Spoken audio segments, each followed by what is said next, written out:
Bom dia, boa tarde, boa noite, sejam bem-vindos ao episódio 16 do Pimentelcast. Meu nome é Ronaldo Xavier, estou aqui com a doutora Thaís Queiroz, que vai apresentar o nosso convidado. Olá pessoal, sejam todos muito bem-vindos ao Pimentelcast. Hoje nós estamos aqui com o Dr. Douglas Beltrão, Dr. Douglas, que é candidato a desembargador pelo 5º Constitucional do TJPB. Dr. Douglas, a gente quer dizer que é uma honra, é uma satisfação ter o doutor aqui conosco hoje. A honra é toda minha estar aqui hoje. Seja bem-vindo. Muito obrigado. Muito bem. Vamos lá. Doutor, a gente quer saber um pouco assim da sua trajetória profissional até chegar a essa vaga do 5º Constitucional. Bom, eu sou advogado militante há mais de 12 anos. Sei. Comecei, como diria, o clínico geral, né? A gente não escolhe um tempo específico para atuar. Sim. Uma área específica para atuar. Então comecei atuando em várias causas, embora a minha paixão sempre foi a parte criminal, né? Sim. A parte criminal sempre foi a minha paixão, até pela família mesmo, pelo meu pai que sempre atuou nessa área, primos também, né? A exemplo de Abraão Beltrão, meu primo, que sempre eu admirei muito como advogado criminalista. Então, sempre foi a área mais específica, assim, que eu tinha mais afinidade. E hoje eu atuo mais nessa área. Digamos que eu atuo somente nessa área criminal. Sim. Muito bem. O doutor Douglas, ele também foi secretário da Comissão de Execução Penal da OAB, não é isso? Isso, fui muito secretário. Bem. E conta-se, a gente escuta muito falar que há muitos apenados que poderiam já ter progredido de regime e acaba que essa progressão ela não é efetivada. O que é que falta, doutor Douglas, para que haja mais celeridade em casos como esse? Celeridade em recursos, celeridade numa transição dessa de pena que às vezes fica engessada, e o que é que um desembargador pode fazer também para melhorar essa situação no âmbito criminal? Bom, é uma excelente pergunta, né? Pertinente, até porque o CNJ editou uma resolução agora, né? E o Tribunal de Justiça está fazendo essa implementação aqui na Paraíba, começou agora, certo, no presídio Geraldo Beltrão, né? Que é a questão da unificação da pena. Certo. E os presos estão sendo todos ouvidos para ter uma maior assistência em relação a essa questão de progressão, de quem já tem o direito, embora isso já tenha sido feito com muito primor pela juíza da execução penal aqui da capital. Sim. Que é muito atuante, muito diligente nessas questões. Então, assim, vai ser um trabalho bem complexo, mas assim, eu creio que gradualmente isso vai ser bem implementado e bem discorrido nessa questão. E o doutor, como desembargador, que contribuição poderia dar para uma melhor efetivação desse cenário? Um olhar humano, né? Um olhar mais aguçado, nesse sentido de quem vier buscar o Poder Judiciário ter uma abertura, né? Ter um bom diálogo, né? As portas sempre estarão abertas, até porque o meu olhar como advogado, né? Durante toda essa trajetória que eu passo como advogado, sei das angústias, sei do que o advogado passa, principalmente o advogado criminal, né? Eu sei que são várias áreas, mas sempre tem aquelas peculiaridades em cada área. Então, mais do que ninguém, eu sei o que o advogado sofre no dia a dia, o que o advogado passa, o criminalista passa, né? De querer saber, de querer ver o seu constituinte, né? Com a liberdade restabelecida, quando realmente o direito cabe. A gente também não pode generalizar, dizer que todo mundo vai ser beneficiado, tem que ver cada caso, mas que questões óbvias, até por questões de jurisprudência, questões de grande repercussão, né? Simuladas ou jurisprudenciais mesmo, se aplicam àquele caso. Então, não burocratizar, apenas cumprir. Cumprir para dar celeridade, cumprir o que é óbvio, o que é de direito. Então, em sendo desembargador, não vou ter óbice nenhum quanto a isso. Muito bem. Ok, doutor. O doutor disse que tem mais de 12 anos de advocacia, mas que desde os 13 anos de idade acompanhava seu pai nas audiências dele. Quais foram suas maiores influências na sua carreira jurídica, doutor? A minha influência, eu posso dizer que desde cedo, né? A venda, as audiências, embora ele sempre dizia nas audiências, você vai enveredar para a magistratura, né? Ficava aquela brincadeira. Assim, vai ser, né? Vá para a magistratura. E na época eu me lembro que tinha o Dr. Clark, que era um promotor que atuava na vara. Lá ele dizia assim, não, Douglas vai ser do Ministério Público. Aí ficavam brincando, né? Vai ser promotor, vai ser juiz. Aí eu brincava também, dizia assim, não, você é advogado criminal. Aí o pessoal, rapaz, a gente aqui tá fazendo um trabalho, você quer ser o opositor? Eu disse, não, opositor não, eu quero ser a pessoa que vai estar na trincheira, mas brincando, né? Sim. Mas assim, ao longo do tempo, faculdade, sempre foi minha paixão, direito penal e processo penal.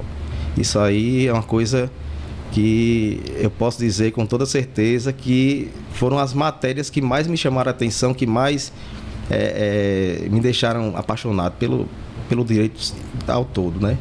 O direito como um todo.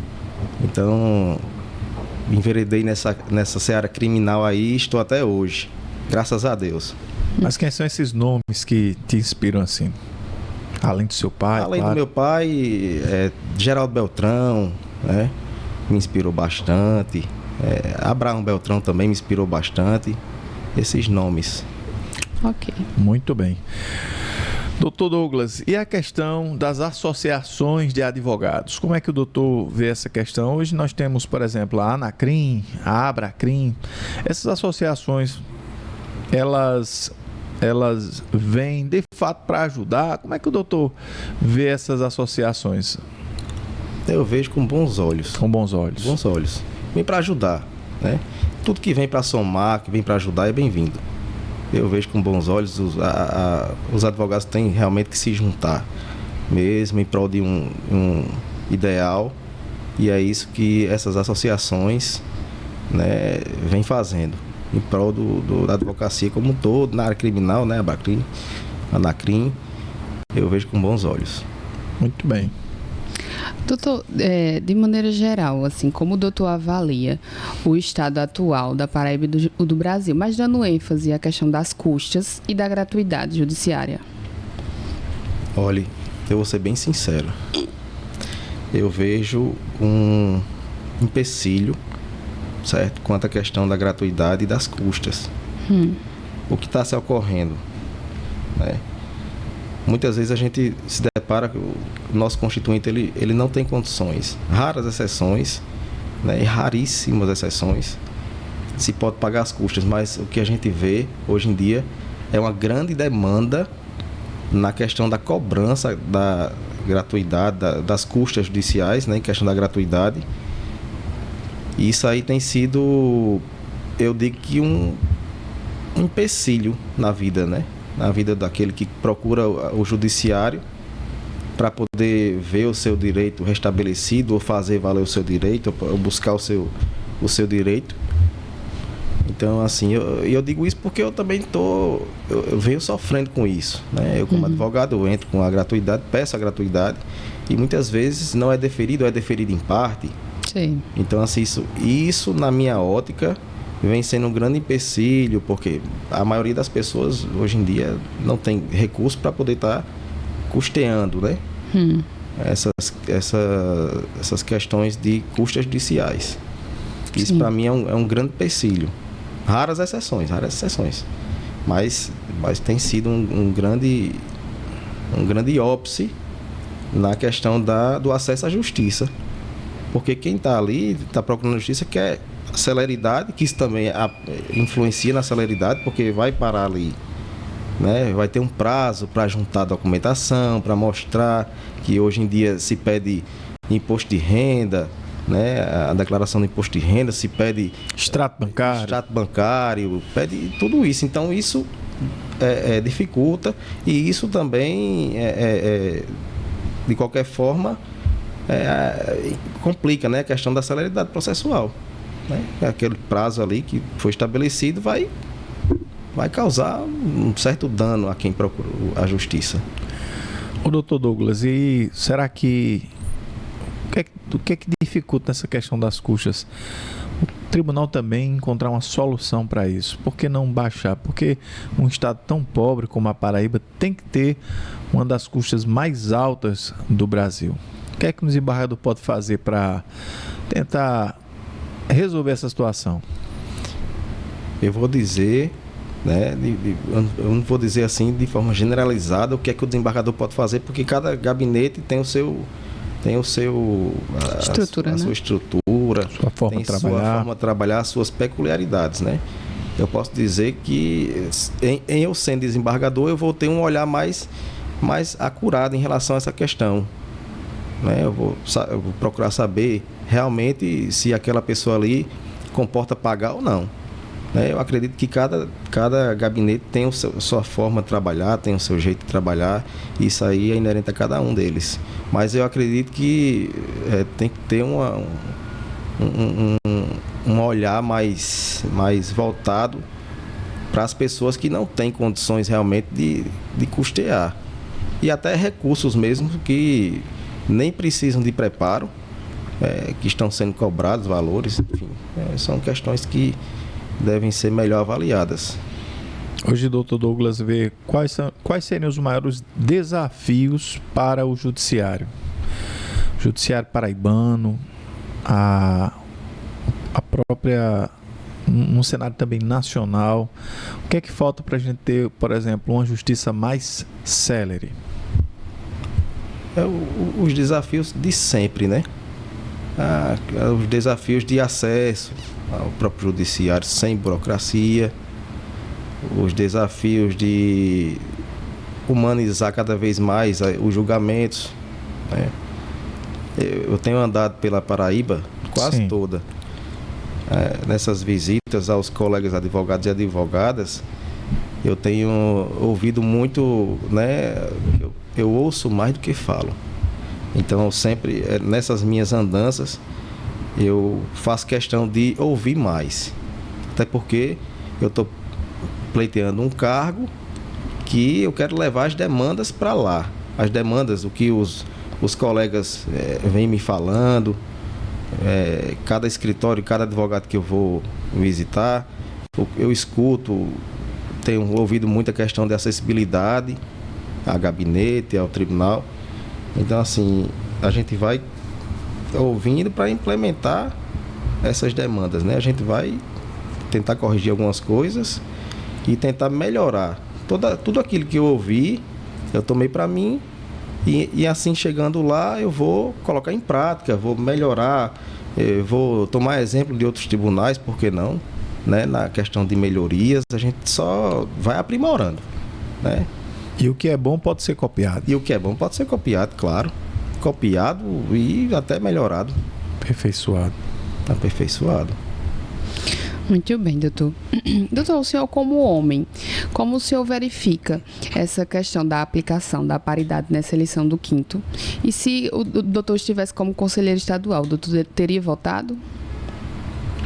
Olha, eu acredito que a mulher ela tem ocupado um espaço muito grande, né? Não só na advocacia, como em outras instituições. Eu até falei isso na última sabatina agora. Nessa sabatina que houve em João Pessoa, foi me perguntado isso aí. Né? Foi uma pergunta parecida com essa. Sim. E eu vejo que a mulher ela tem galgado um espaço muito grande, né? Tem abrilhantado. Não só a AB, mas como outras instituições, como o próprio Poder Judiciário, como juízas e Ministério Público, como promotoras, excelentes juízas e promotoras. Eu acredito que tenha mais juízas do que juízes e promotoras também. Na advocacia eu sei que tem mais mulheres advogadas. Então, assim, eu não vejo como essa questão da paridade de gênero, não sei se teria sido aplicada agora. Eu acho que a mulher ela tem o potencial de chegar, né, igualitariamente como o homem. Mas foi bom. Muito bem. Ok. E essa questão da tecnologia? Hoje nós temos a inteligência artificial, nós temos já né, algumas decisões que já são antecipadas por robôs dentro dos tribunais. Como é que o doutor enxerga essa questão? E vou além. O doutor consegue imaginar um tribunal do júri virtual, onde cada parte estaria no seu próprio escritório? Ou isso aí nunca vai acontecer? Qual a visão que o doutor Douglas tem sobre a tecnologia? Foi muito perguntado também essa questão de inteligência artificial nas sabatinas. Muito. Das 4 sabatinas nossas, 3... para mim, pelo menos para mim, tiveram essas perguntas sobre inteligência artificial, inclusive na questão da né, preparação de um acórdão. Um dos sabatinadores me perguntou como seria no meu gabinete, se assim for desembargador, se eu aplicaria a inteligência artificial na preparação de um acórdão. Eu disse que não. Não, de forma alguma. Eu usaria a inteligência artificial para poder me informar mais. Né? E eu lhe digo, me informar, mas aí eu também teria o cuidado de procurar da forma tradicional aquela informação ali. Eu acredito que a inteligência artificial ajude, mas não é o caso de aplicá-la 100%. Eu estava vendo ontem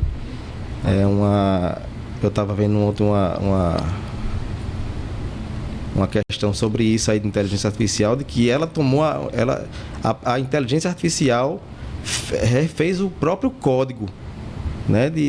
Lá no Japão parece que está uma tormenta lá em relação a isso. O pessoal todo mundo está em alvoroço. Está preocupado. Está preocupado porque a própria inteligência artificial ela tomou as rédeas, né?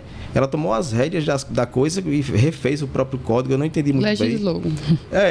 Refez o próprio código dela, o código, não sei como é essa questão da inteligência artificial, como funciona. Ela alterou a própria programação. É como se ela tivesse criado vida própria. Né? E o pessoal está em alvoroço no Japão por conta disso. Então, assim, a gente tem que ter o maior cuidado na questão da inteligência artificial. A sua pergunta sobre o Tribunal do Júri, não. Eu não acho legal essa implementação da inteligência artificial como, né, como questão de julgamento. Não, eu acho que o Tribunal do Júri tem que ser aquele de sempre, as partes lá presencialmente, até porque para o Tribunal do Júri isso aí é primordial, isso aí é uma condição, né, sine qua non. E exceto essa questão do Tribunal do Júri, as audiências remotas, ajudaram ou atrapalharam a advocacia? Ajudaram. E eu vou lhe dizer por quê. Porque os advogados de longe, sim, né, eu vou dizer assim, de Patos, Cajazeiras, Souza, que tem alguma demanda aqui em João Pessoa, por exemplo, né, acaso não possam vir, realmente é longe demais. E eu lembro que eu tive uma causa na cidade de Sumé, que é um pouco distante, e por 4 vezes eu tive que ir e voltar, porque a audiência foi remarcada. Absurdo, é. Isso é muito comum nas comarcas do interior. E eu tive que gastar, eu gastei nesse processo mais do que eu ganhei, porque eu tive que pagar hotel, eu tive que dormir em Campina Grande para poder sair cedo para Sumé. Gasolina, tudo isso. Por quê? Porque não tinha essa... Isso foi antes da pandemia, né? Porque essa implementação da videoconferência teve um grande aumento depois da pandemia. Durante a pandemia, no caso, né? Então, assim, se tivesse audiência virtual naquela época, para mim seria uma maravilha, né? Mas tinha resolvido, né? Tinha resolvido. Eu tive que...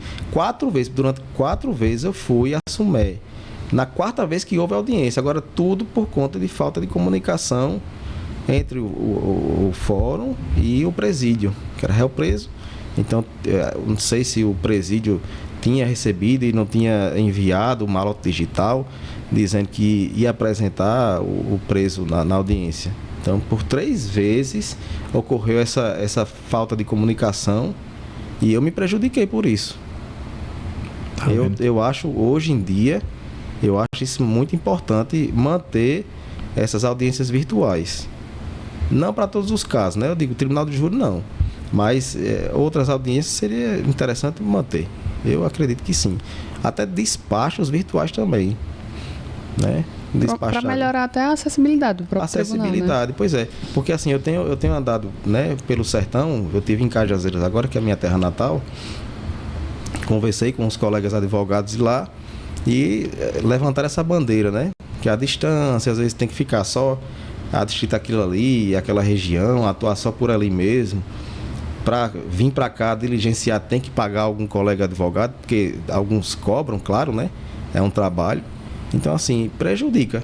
Então, tudo que é para prejudicar não é bem-vindo, não. Tudo que é para ajudar é bem-vindo. E essa virtualização das audiências foi bem-vinda, na minha ótica. Muito bem. Ok. Doutor, tem alguma história, algum caso da sua advocacia que o doutor ou que tenha aprendido com o que aconteceu, ou que foi bem marcante na sua trajetória, que o senhor possa nos contar agora? Tem várias. Olha, porque eu não sei se é só comigo, mas eu peguei cada coisa assim que é fora da curva. Né? Nos conte um caso desse que o doutor lembra? Que me marcou bastante. Uma causa de uma pessoa, um rapaz que foi preso, acusado de estupro de vulnerável. Situação difícil. Situação difícil. E ele não sabia que o processo estava rolando, estava em andamento. Por quê? Porque na época ele era muito... Eu não digo que ele era como se fosse um padrinho da suposta vítima. Né? Certo. Sim. E o que aconteceu? Essa suposta vítima teve, né, todo o trâmite, delegacia, denúncia, o processo andou, ele estava sendo defendido pela Defensoria Pública e parece que ele mudou de endereço e não informou e achou que o processo tinha resolvido, enfim. As pessoas que o acusaram depois parece que ficaram de bem com ele e ficou aquela coisa assim indefinida, né? Sim. Ele não sabia se tinha resolvido, na cabeça dele ele estava tudo resolvido, mas não estava. Ele sentenciou, a Defensoria Pública apelou, mas ficou só adstrita a apelação, porque houve o julgamento da apelação e ele foi mantida a sentença, inclusive com a pena altíssima, né? Para aquele caso que eram poucas provas, não teve exame de corpo de delito, não teve nada. Então, assim, só a palavra da vítima para uma pena muito alta. E ele, um cidadão de bem, que com filhos também menores, né, se viu numa situação vexatória, porque estava trabalhando e tinha já um mandado de prisão há muitos anos, já expedido já. E para ele foi um choque grande. E para minha surpresa, eu peguei a causa deles, depois de transitar em julgado, não tinha o que fazer, né? Só a gente usar os recursos que tem, que é uma revisão criminal, usar, né, acompanhá-lo na questão da execução penal, de progressão de pena, esperar STJ, né? E a suposta vítima aparece depois de muitos anos. Na época ela era menor de idade, mas depois apareceu já grande, sim, adulta. E ela ficou surpresa com a prisão dele. E ela queria muito ajudar. Ela me perguntou como é que poderia ajudar. Sim. E eu disse, olha, a gente colhe, faz um termo, um cartório e entra, né? Faz uma ação declaratória aí para poder, né, dar autenticidade ao que você está dizendo e a gente aplica isso numa revisão criminal, vamos dizer assim. E ela ficou com medo. Ela, se eu vou ser presa, eu digo, não, você vai falar a verdade, você vai tirar quem está preso. Não, porque não foi bem assim não, o que aconteceu na época, mas sumiu. E isso me marcou muito, porque ela sumiu. E eu procurei, eu disse, olha, infelizmente, eu falei para ele, ela apareceu, mas sumiu, e isso me marcou muito, porque é uma pessoa que está ali, né, que poderia estar respondendo em liberdade, né, ou ter a pena baixada, mas me marcou bastante essa situação. E daí a importância da pessoa procurar sempre um advogado da confiança. Um advogado da confiança. Estar acompanhando também os seus próprios processos, porque uma situação como essa muda a vida de uma pessoa para sempre, né? Muda. E eu disse a ele, olha, no início era para você ter, não desmerecendo de forma alguma a Defensoria Pública, que eu tenho o maior respeito e admiração pela Defensoria Pública do nosso Estado.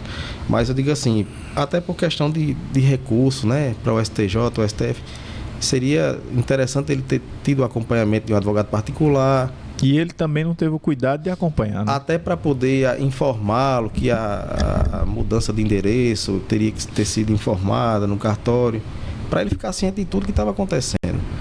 Verdade. Doutor Douglas, essa questão das prerrogativas, por que que muitas vezes o advogado ele é tão desrespeitado? Em delegacias, em fóruns, na sua atuação profissional, o que é que falta para que a advocacia seja mais respeitada? E o que é que pode ser feito? Na verdade, a gente não deveria nem estar discutindo isso, né? Essa questão de respeito, porque deveria ser uma coisa inerente a cada profissional, né? Verdade. Que lida com o advogado. O advogado passou pela faculdade de Direito da mesma forma que o juiz passou, que o desembargador um dia passou, que o delegado de polícia passou, né? Que o escrivão, que... Enfim, que essas pessoas que lidam com o advogado no dia a dia passaram. Sim. Então, assim, eu acredito que não deveria nem ter essa cobrança, deveria ser uma coisa inerente a cada um. Respeitar o advogado, está ali no seu ministério, no seu trabalho, e, infelizmente, o que a gente vê é o contrário, né? O que a gente vê por aí mundo afora, e até aconteceu aqui na Paraíba, é o advogado sendo desrespeitado, sendo preso, né? Teve o caso aqui da Paraíba, não sei se você lembra, que teve uma grande repercussão na central de polícia. Lembro demais. Tem colega meu foi... desse episódio aí, ele disse que até hoje o celular dele ele não recuperou mais, naquela confusão toda. Então, assim, deveria ser uma coisa que não era nem para ter uma normativa, era para ser uma coisa intrínseca ao profissional que lida com o advogado, porque o advogado está ali para cumprir o seu dever, né? Tem suas prerrogativas para ser respeitada, não deveria nem ser cobrado isso aí, deveria ser inerente à pessoa que lida com o advogado. O advogado não está de brincadeira, o advogado tem uma vida muito sofrida já. Então é isso que eu tenho ouvido também bastante nessas minhas visitas aos colegas, principalmente de fora, né, do interior. Eu participei recentemente de um desagravo que teve um colega nosso aqui da Paraíba que foi preso e foi humilhado, né? Foi posto no camburão. Isso aí é terrível. Já pensou se isso aí vira moda? E assim, a gente tem que ver a questão do respeito às prerrogativas com mais ênfase, com mais assim, rigor, né? A OAB nacional tem que se unir com as OABs estaduais e ver o que pode ser feito melhor aplicado, questão de abuso de autoridade ser realmente posto em prática. Isso aí deveria estar acontecendo há muito tempo já, porque o que a gente está vendo aí Brasil afora não é brincadeira não. E nesse cenário nacional, aproveitando sua fala, nós já temos aí ministros, né, que são ao mesmo tempo vítimas, juízes, delegados, eles estão acumulando todas as funções ao mesmo tempo. E fora situações assim que a gente acompanha tanto em sede estadual quanto também em sede nacional. Como é que o doutor Douglas vê essa questão toda do ativismo judicial? Nem deveria existir, né? O ativismo judicial. É preocupante. O que a gente vê a nível nacional tem sido bem preocupante isso aí. Imagina um criminalista que não consegue nem ter acesso ao processo. Como é que ele vai defender o seu cliente? Graças a Deus isso não vem acontecendo aqui, né? Mas a gente vê fora e é preocupante. É preocupante demais. A gente tem que preservar o Estado Democrático de Direito, né? A gente tem que manter as questões na ordem constitucional devida. Por isso que tem que ter uma pessoa lá dentro, um desembargador pelo quinto constitucional, que tenha essa ótica, né, de sempre andar dentro da linha constitucional, de sempre respeitar as prerrogativas, de ter um olhar mais humano, aquele que passou por tudo ao longo da sua trajetória como advogado, aquele que conhece o dia a dia do advogado, que é desrespeitado, que tem suas prerrogativas violadas. Então a gente tem que essa eleição do quinto constitucional, a gente tem que ver isso aí com muito cuidado. Muito bem. Ok.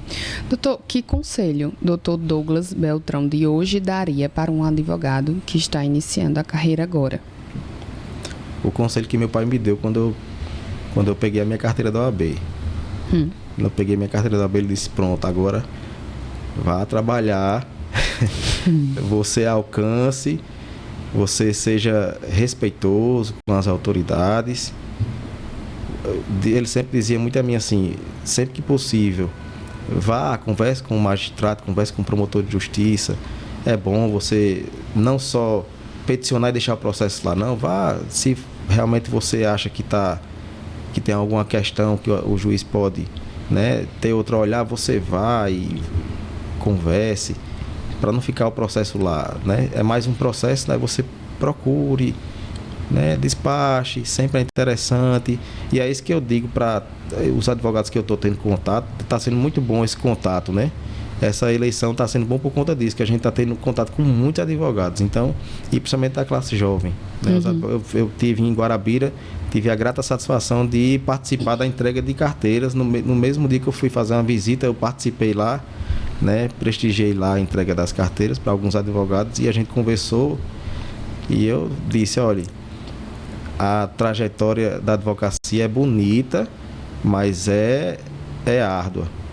Tem que ser bem atuante.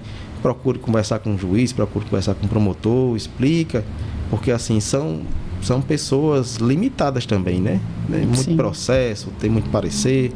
Então você chegar, conversar, expor, isso aí é interessante. Até eu digo isso em sendo desembargador, eu vou adorar, eu vou gostar demais que o advogado venha me procurar para discutir alguma questão do processo. Isso aí vai ser, para mim, a melhor coisa do mundo.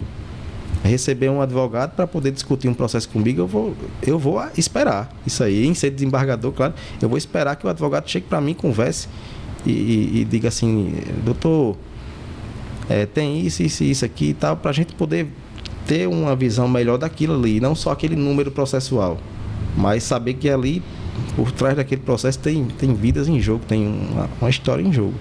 É importante o advogado ter esse contato. Eu acho muito importante o advogado ter esse contato. Então a dica é, o advogado ele tem que procurar despachar. É bom, a dica é. Muito bem. Doutor Douglas é o candidato mais jovem. Sou. Hoje nós temos 22 candidatos, Dr. Douglas é o candidato mais jovem. Dr. Douglas, a sua idade, o que é que ela ajuda e o que é que ela atrapalha nesta campanha? Eu não sei o que ajuda e atrapalha não. Eu sei que eu estou disposto a ajudar a classe da advocacia.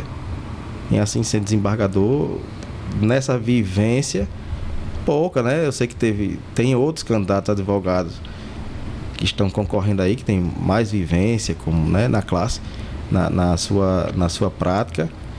Mas o pouco que eu vivi, eu já vi de tudo. Já vi de tudo, já passei, né, senti na... Já passou alguns perrengues. Muitos perrengues. Então, não é a idade que define, não, né? Você pode ter 50 anos e não ter passado tanta coisa. E você pode ter 37 anos, como eu tenho, e ter passado por muitas coisas já, né? Coisa que até Deus duvida, eu digo assim.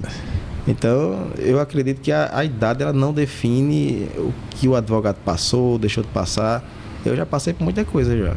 Por isso que eu decidi lançar o meu nome. Sim. Né, para concorrer, porque eu disse, não, eu vou lançar meu nome para o que eu acho que tem que ser mudado, o que tem que ser aprimorado, o que tem que ser mantido, a gente fazer isso pela classe. Aí teve esse insight. Teve. Muito bem, vamos deixar o Dr. Douglas beber um pouquinho d'água, doutora Thaís? Vamos dar aquele recadinho? Vamos lá, a gente pede que vocês curtam o nosso canal, que vocês compartilhem, que vocês comentem, que vocês se inscrevam também no nosso canal. Estamos aqui semanalmente trazendo dicas, trazendo também todos os candidatos aqui do Quinto para vocês escolherem seus votos. Então, conteúdo de bastante relevância e muito importante para vocês.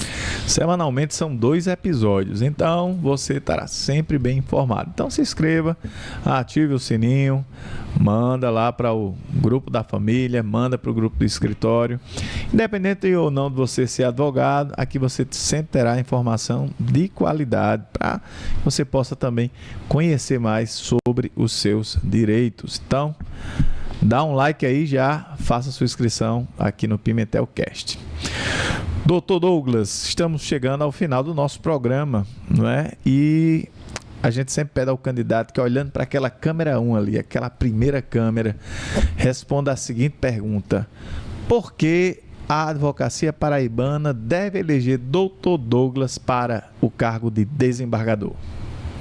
Bom, eu digo que a advocacia paraibana deve eleger o candidato Douglas Beltrão para desembargador, para juntos mudarmos esse cenário atual que vivemos na advocacia, para darmos mais ênfase e para inserirmos mais a essência da advocacia no Tribunal de Justiça. Eu venho como o candidato que quero fazer essa mudança, que quero ajudar, que quero deixar o advogado mais tranquilo no seu dia a dia. Então, por isso que eu lancei o meu nome como candidato a desembargador, para ser esse acesso ao advogado, para ser esse acesso, tranquilizar o advogado, né? Já basta o advogado ter no seu dia a dia as suas angústias, né, as suas dificuldades. Então eu venho propondo o meu nome a desembargador, que é justamente para fazer o contrário, para desburocratizar a sua acessibilidade, né, ter um olhar humano nos julgamentos e ser a voz ativa lá dentro do Tribunal de Justiça da Paraíba, né, como advogado militante que eu sou, que eu passei já na pele, senti na pele as angústias da advocacia. Venho aqui pedir o voto dos colegas advogados e advogadas, que no dia 18 de setembro agora, na próxima quarta-feira, votem no 121 para desembargador. Votem em Douglas Beltrão. Muito bem, doutor. Doutor, parabéns pela trajetória, parabéns também pelas respostas, pelo podcast. E a gente queria agradecer a presença do doutor aqui. Estamos sempre de portas abertas. Eu que agradeço por esse espaço. E quando estiver na lista sexta, venha também para... Com certeza.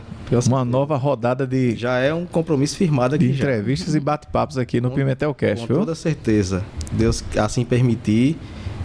Já é um compromisso firmado aqui já. Muito bem. E chegamos ao final do nosso episódio. Muito obrigado pela sua audiência e até o próximo Pimentelcast. Obrigada, gente. Tchau, tchau. Tchau, tchau.